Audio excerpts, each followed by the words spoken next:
It's probably one of the best summers we've had. It's beautiful. It hasn't rained in a few months, and it's been consistently above 25 here in the UK, which is pretty unheard of. And we've had some record temperature days, and it's been really, really good.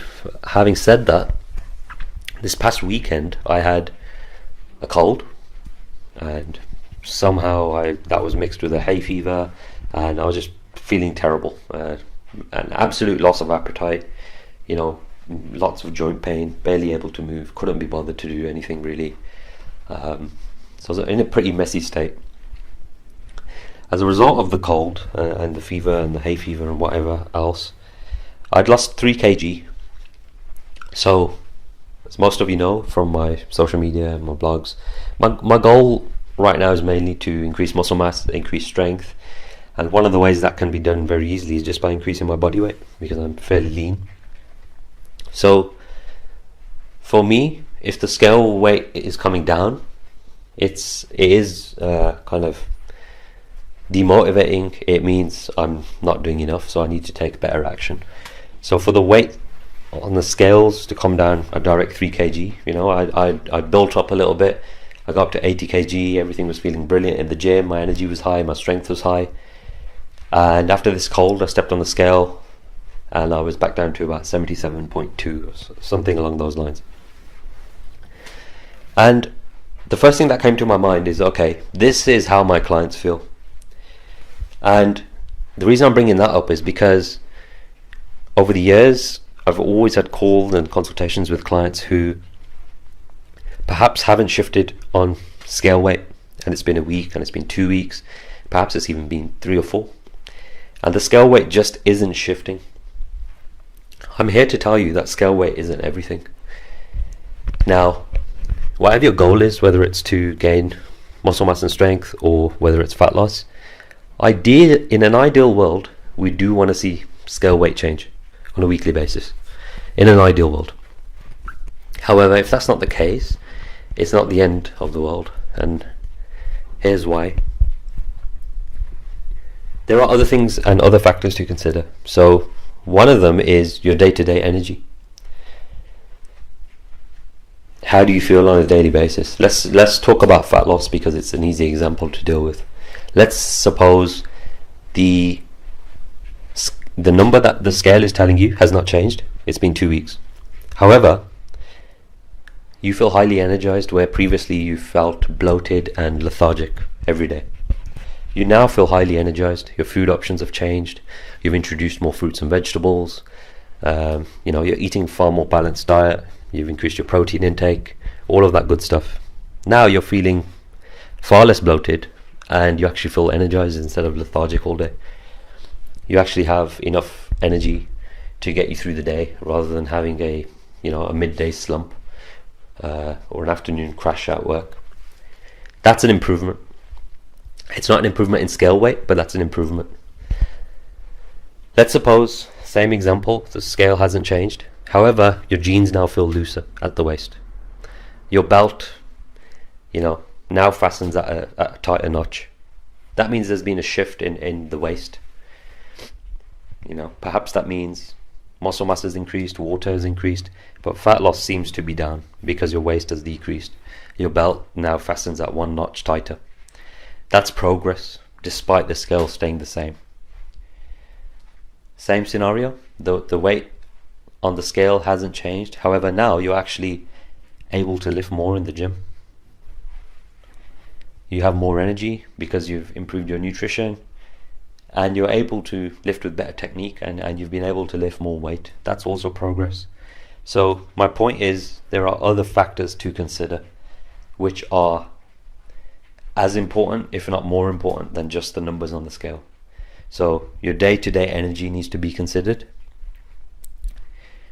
Your measurements need to be considered. So, hard data is a good thing. Hard data being scale weight, measurements, body fat percentage, the numbers you're lifting, your resting heart rate. These are all hard data. You can measure this data and you can record it. These are all important, and I think measurements are probably the most important. So, sure, Scale weight may not change. It might not change for another year. However, I could take somebody who's 80 kg and 20, let's say 22% body fat. Their weight on the scale may not change for an entire year, but at the end of the year they may be still 80 kg, but now they may be 15% body fat. And what that indicates is an increase in muscle mass and a reduction in fat mass, which is obviously the goal. That's body composition. That's the goal. So weight isn't necessarily everything. And it's funny that it took an example of me catching a cold to kind of realize this, but this is also something that happens when I go abroad on holidays, and maybe I'm not able to eat what I normally eat on a daily basis. I'm not able to eat in the quantities that I normally eat on a daily basis. So the same thing happens to me when I'm on holiday. When I'm in India, I will lose mass. It just happens. It's something that I just embrace, you know. Sure, I try to eat as much as I possibly can. I try to make up my calorie requirements. I try to get the best protein I can. But it's something that I just kind of embrace, that if I'm eating too much, and in India I'll probably get stomach issues. So, you know what, there's probably going to be a 2 kg, 3 kg loss, but that's fine, because it will only take me 2 weeks to get back on it when I'm back home. So scale weight definitely isn't everything. There are measurements we can also consider, and you'd probably want to take these measurements at the waist, at the base of the neck, the biceps, the thighs, you know, different areas across the body, so we can measure different things. We also should be looking at your strength in the gym.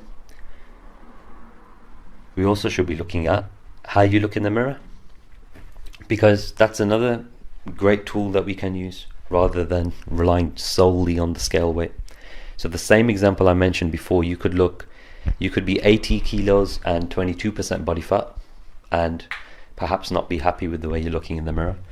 And a year later you could be still 80 kg but now 15% body fat, and perhaps now you're happy with how you're looking, in terms of there's a body fat reduction there, there's a muscle mass increase, so you've built a frame.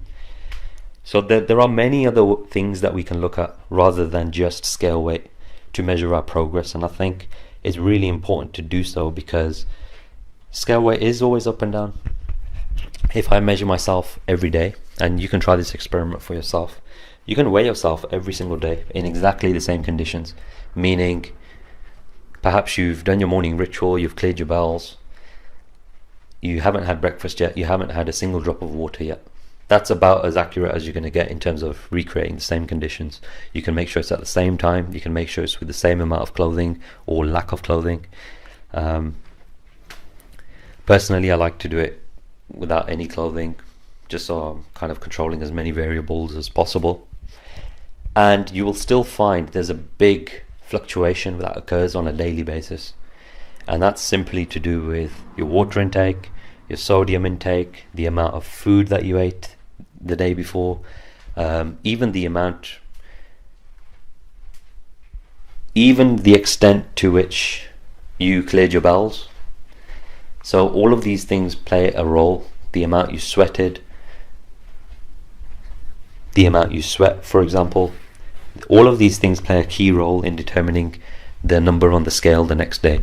So it's definitely not something to be hung up about. It's definitely not something to worry about too much. It is a measurement tool, but it's one measurement tool in a whole toolbox of other things, such as day-to-day energy, your strength in the gym, the way you look in the mirror, your measurements, progress pictures, your lifts. There's so much more that can be considered, and so long as you do so and measure with all of these tools, you will always feel like you're progressing, I feel.